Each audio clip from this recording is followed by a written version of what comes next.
to Jordan J.T. Turner, who serves as the Director of Gender and Sexuality Center at the University of Illinois, Chicago. And JT is asking us to consider a few critical questions in this keynote session. What does activism look like today and in the future? And what do professionals do to prepare themselves to be working with a passionate, active young people who are ready to embrace and be a part of movements of change?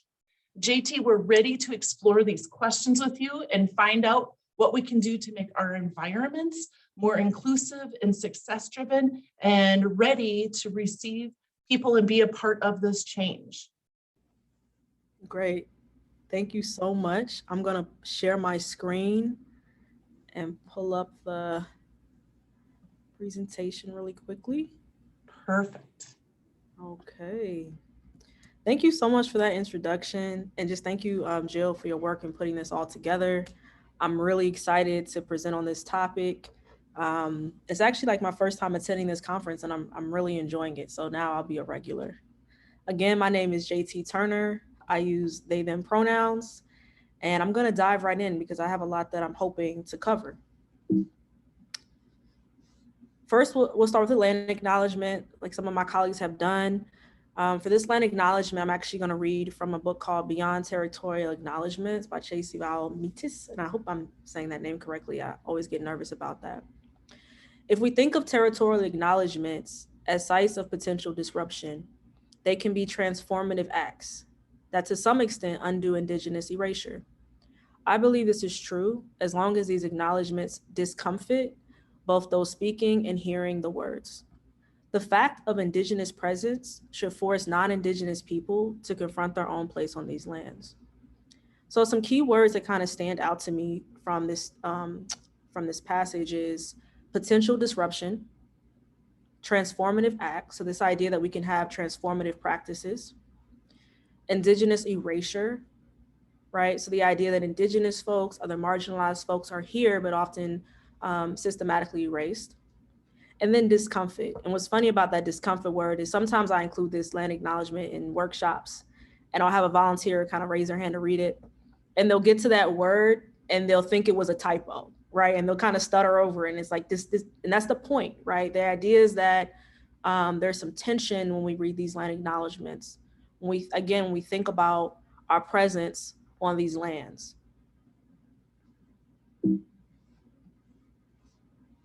So why the title, Elephant in the Room? You know, it's a phrase that I've heard over the years, and I kind of intuitively knew what it meant.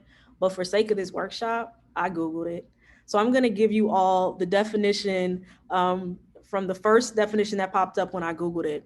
And it goes like this. The expression, the elephant in the room, is a metaphorical idiom in English for an important or enormous topic, question, or controversial issue that is obvious or that everyone knows about, but no one mentions or wants to discuss because it makes at least some of them uncomfortable and is personally, socially, or politically embarrassing, controversial, inflammatory, or dangerous. If that ain't student activism on college campuses, I don't know what is. So I think I did a good job picking a title. On this slide, you'll see two pictures. They both include me. One is from my college days, my heydays at the University of North Carolina at Charlotte. And in the photo are two of my best friends, my best college friends. Brandy, who we call Kool-Aid, is in the middle. And then Ashley, who we call Bojangles, is to Kool-Aid's side. And we had these shirts that we made.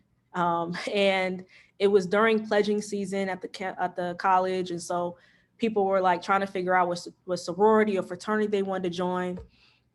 And as Black, queer, visibly queer folks, you know, there wasn't many other students like us at the time. And we kind of found each other and, you know, we kind of wanted to pledge, but we didn't feel like there was a fraternity or a sorority for us. And so we made these shirts, and the Greek letters spell gay, Gamma Alpha Psi. And the motto at the bottom of the shirt says, serving our community. And we wore these shirts during pledging season all around campus.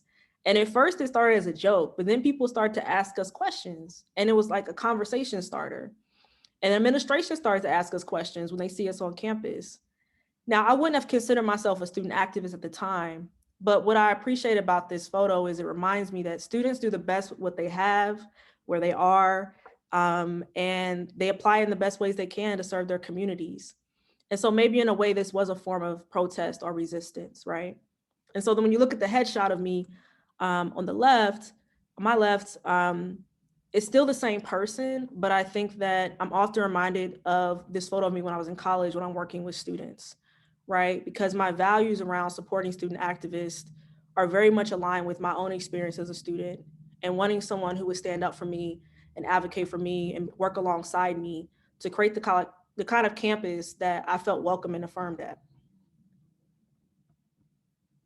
You'll also see several quotes throughout the presentation, but this one in particular by Yori Kuchiyama really spoke to me, and I want to share it with you all. I want to read it aloud.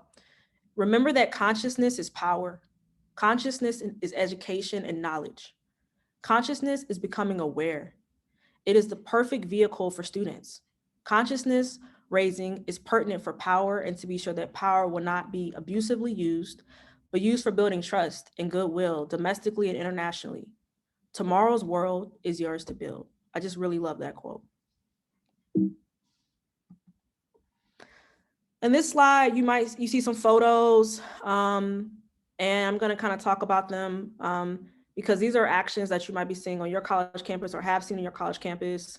I know a lot of us are remote right now and might see when we return to campus. So at the top left, there's a picture of a Black Lives Matter protest.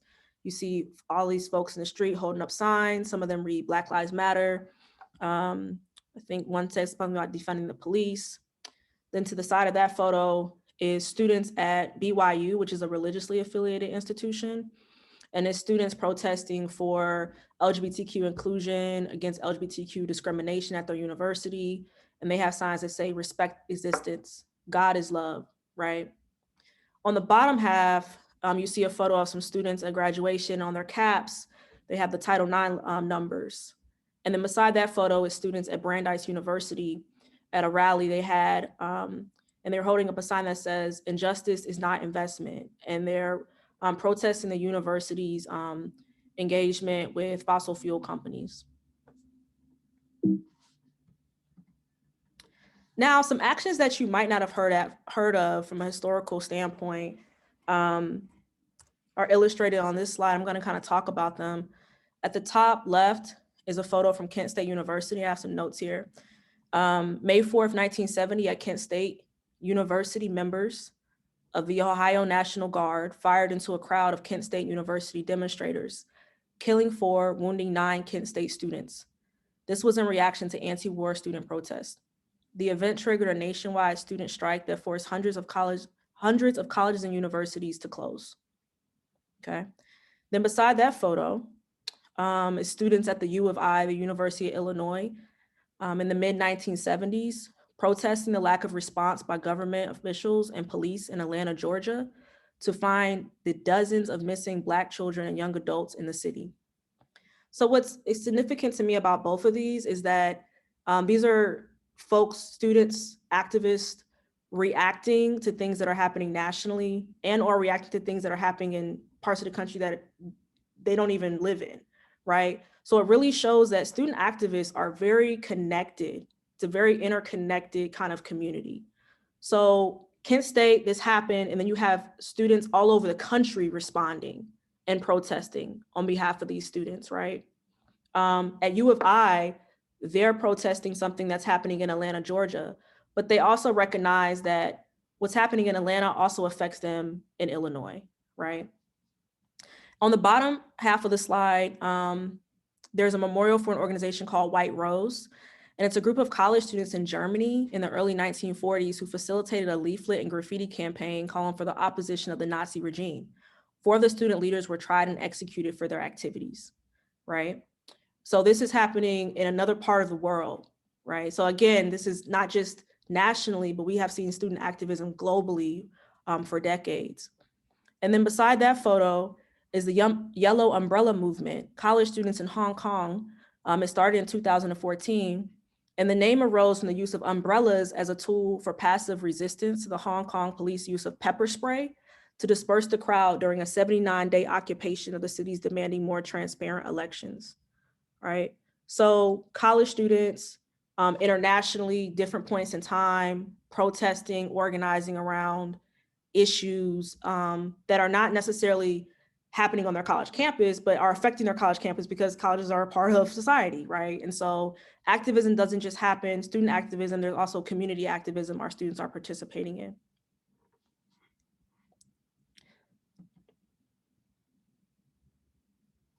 So before I move forward, I kind of want y'all to take a minute and just in the chat, you know, put a word, a feeling, an experience, whatever comes up for you when you hear the term student activism. And I can't see them, but I think it's important that as we're here today, we're starting to build a community of folks who are interested in student activism, supporting student activism. So let's just kind of, what comes up for you and just be really honest. Just kind of drop that in the chat and maybe I can find a way to see the chat. Let me see. Here we go.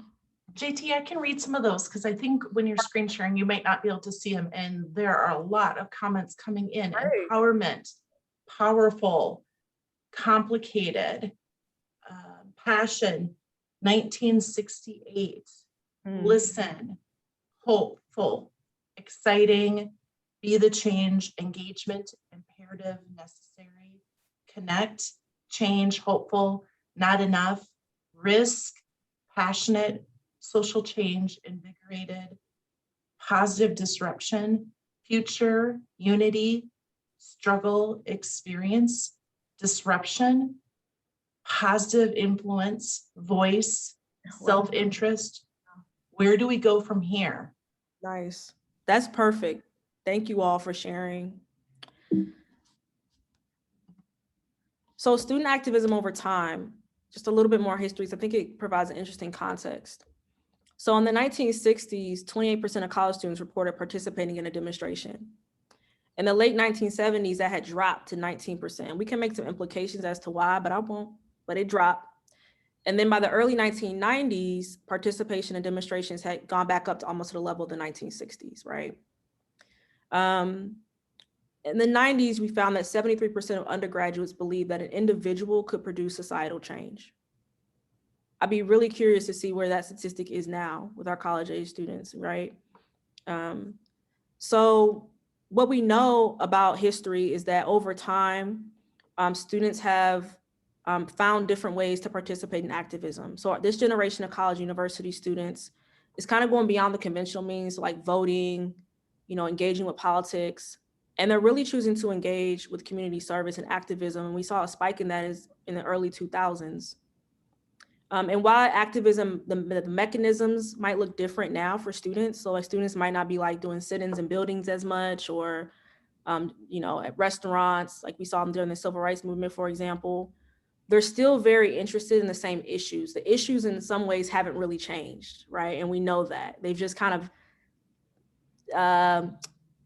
taken on a different form. And so students are in some ways are still responding to a lot of the same issues with different methods.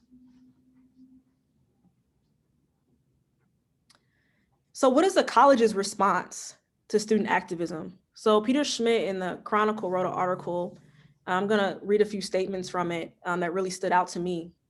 The first is, college presidents are willing to address the racist, but rarely the racism, says a paper summarizing one of the studies that Peter Schmidt was writing about, based on a rhetorical analysis of president statements in response to bias incidents. And the second statement I'll read is, the second study, based on interviews with members of a college's bias response teams, found that most of the teams spend relatively little time on their primary stated functions, trying to educate the campus community about bias, and instead devote their efforts mainly to punishing and condemning the perpetrators of specific acts. We saw this at the University of Oklahoma. There was an incident where some fraternity members were videotaping singing a racist anthem. I don't know if folks remember that. It really took over the news, the media for a while. And the president tweeted, right, because we're in the age of social media, "You are disgraceful. You have violated all that we stand for. You should not have the privilege of calling yourselves Sooner. Real Sooners are not racist. Real Sooners are not bigots." So in all of these, the common trend is, instead of addressing kind of the institutional issues of like racism, for example, we focus in on a singular person or event, right? And so there's really no institutional change that's happening. And that's why we see student activists responding and increasingly responding in the ways they are, because year by year, it's the same issues that aren't being institutionally addressed. They're just being kind of scapegoated towards one person, right? When we know that it's not just one person or one act. I recently attended a talk by Ibram Kendi, and he was sharing about his book, How to Be Anti-Racist. I recommend it. It's a great book. But he got an interesting question at the end from an audience member. And they said, as a faculty member, how do you respond to colleagues who complain about student activists? And I was like, brilliant. And then he goes, well, I think we have to understand we all have different roles at a university. It's kind of like an ecosystem, right? So students are supposed to push back. They're supposed to challenge the university. They're doing their job, right? Middle managers, kind of like myself, I'm a director of a center. Our job is to then kind of articulate what the students need, want, desire to upper administration, right? Upper administration then creates the policies. They, create the campus culture in a way. That's their job. Then you have alumni, you have parents, you have community members. They also have a role. It could be donating to a certain initiative, writing to the university, mentoring a student. So when the ecosystem is functioning appropriately, we can create real change on a college campus, right? When somebody's not doing their job, there's a breakdown. So he was saying, when a colleague asks you or complains to you about a student, you can say, well, they're doing their job. Are you doing yours? Like, what's your role in making this place better? How are you showing up? Right? So let's take it off of students and let's think about what is all of our role in making this college and campus better. So in thinking more about faculty and staff, I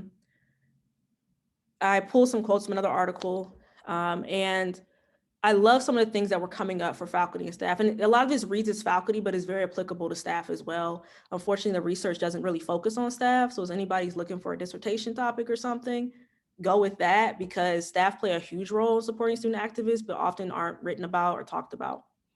So the first quote reads, with issues of social justice dominating the national conversation, academics are starting to identify as scholar activists, a term typically used by those deeply involved in progressive causes. So there's a tradition, specifically of Black scholar activists who fought for justice, right? Then in the second quote, you see folks starting to talk about how that affects one's work, right? So scholar activists must be ready to fend off the perception that their activism taints their scholarship, or that they're going to indoctrinate students. That's my favorite, right? Another challenge is time. Some academics struggle to contain their work in the community to do what's needed to advance professionally. Okay, so I hear colleagues talk about, their work with students or their activist work in the community doesn't count towards tenure, right? For example. At the same time, when something happens or there's an incident on campus, they're often the first people the university calls to come meet with students or to come meet with administration. So there's a disconnect happening there. The last quote is really important. I think it pertains a lot to staff. Now activists are more visible. Their protests or remarks potentially bring unwanted attention on social media or cable news, and prompting complaints to the university. Meanwhile, the academic job market is in many disciplines is tight, right? So people whose social media accounts are being policed, right? And then they're getting a call from the university like, you need to take that down, right? And they're trying to keep their job. They got bills, they got kids, they got family. And so what does one do in that situation? And there's a few more. The main one I'm reading from this slide is, still institutions may find reasons to support scholar activists, many of whom are women and people of color, signaling to a new generation that engaging with social issues isn't necessarily a career killer, but can help diversify the faculty. Successful role models might be a draw for young scholars, right? So now there's kind of buzz happening, like, yeah, we want the scholar activists on our campus. But then at the same time, like I said before, folks get there, faculty and staff, and there's some resistance, right? Around what counts towards their work. how they're being compensated, how they're being recognized for their efforts, specifically with engaging with students and student activists.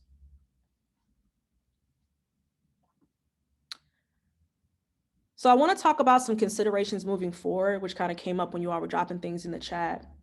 And the first thing I'll kind of say before I get into this is, for me, as a practitioner, like any job I take, I ask myself, you know, what is the mountain that I'm willing to die on, for lack of a better word, right? And I encourage everyone to do that, because inevitably we all will be tested in higher education, specifically if you have a marginalized background, right? So thinking about what could happen, what could come up that I'm not willing to stay silent on, that I'm not willing to just be compliant about, that I actually will like stand up, even if it means I might lose my job, right? I think that's a really important question, the time we're living in higher education. Some considerations moving forward. And this came up in an article, but also just came up through my lived experiences. So some of this stuff is kind of a mixture of both. Make students, staff, and faculty and unions even meaningful partners, not the lip service partnerships, but create an open and participatory university culture. How many times are decisions made and it's like in a bubble at the top, and then it just like gets sit down and everybody's just supposed to comply, right? When we know that's not what many of our communities want. They want to be involved in the process, right? So how do we create that culture? True partnership isn't just forums, but offering communicable, tangible changes. When you have a student forum, something happens on campus, you have a forum, the president comes, the chief diversity officer comes, all these students come, right? The cultural centers come, and all these things get said, and then 6 months pass and nothing changes. Students want to see the changes, and then they want you to communicate those changes to them. That's how we build trust with student activists. Listening deeply to student activists doesn't alleviate the problem, but it creates an honorable path forward, right? But what I really want to say is that when students feel like there are avenues for them to engage with administration, they use them. You know, oftentimes we push our students to these far extremes because they don't feel heard. They don't feel represented. And so that causes them to react in ways that are like, okay, we got to take it up a notch, right? But when you have actual structures where they can sit down, say what they need, say what they want, talk to administration, be heard, you know, there's follow-up, it's consistent, you will see that students will engage with that in positive and constructive ways. Some other things to think about, addressing regulations that allow vice chancellors, university councils, registrars, university secretaries to exercise certain power, but then there's no clear provision in place to allow for that power to be challenged. So an example of this is protesting policies. I worked at a university, and one night, in the dark of the night, we got an email, and it was a document, and it was like, here's all the new policies about student protesting. And like, they were extreme. Some of them were like, if you're caught protesting, you could be expelled and there's no recourse. And students were like, what in the world? You know, they didn't consult faculty, they didn't consult staff, no students, no one, right? So you can imagine how that went over, not well, right? Also, signaling out to a few students to suspend with immediate effect is only going to further alienate your population and unite them in their cause. And I put a note to check in with my higher education law colleagues. I'm sure they have more information about this, historically speaking. But we know, I've seen this, you know, I can share from my own experience, I've seen this happen, right? Specifically, if it's a student leader, student activist who's leading the organizing, and they're under attack from the university, or that's the feeling, it's only going to more so motivate students. So some kind of reflection questions I have, similar to a colleague who presented before, are here, and hopefully you will continue to like engage with this topic.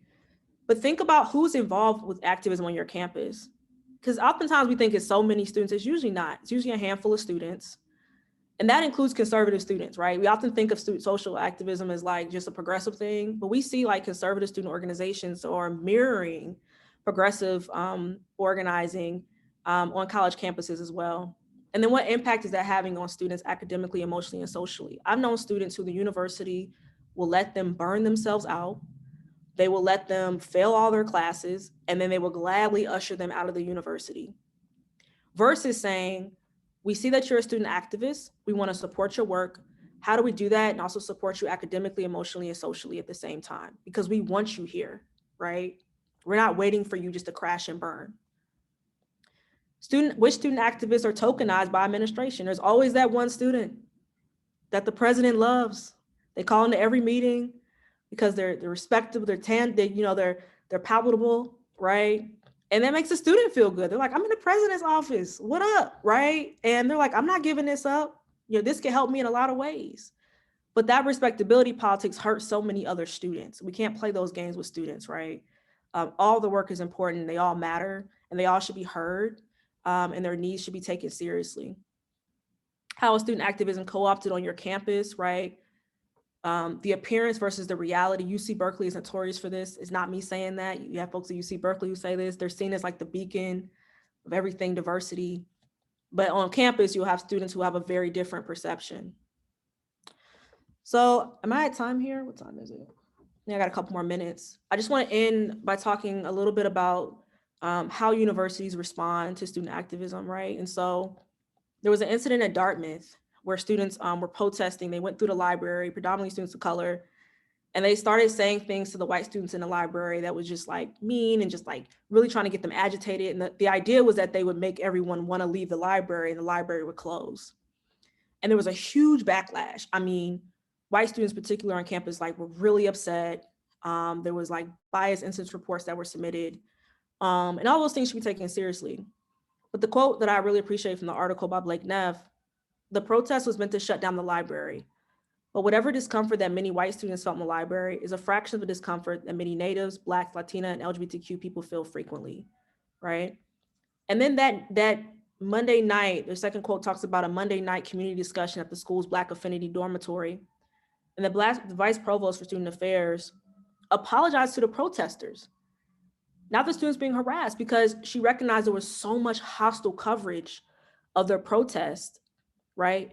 And so I think we have to also think about how we support all students in these situations, right? Because again, when I think back to that photo of me in college, students are doing the best they can, what they know, what they have, where they're at, right? And so when we think about student success, it doesn't help students succeed to not recognize why they were protesting in the first place, what led them there, right? And so we have to take all these things into account. And I'll just kind of end with like, what's your commitment? The great prophet Will Smith has a quote: "The road to success is through commitment." So when we talk about student success, what is our commitment to make that happen, right?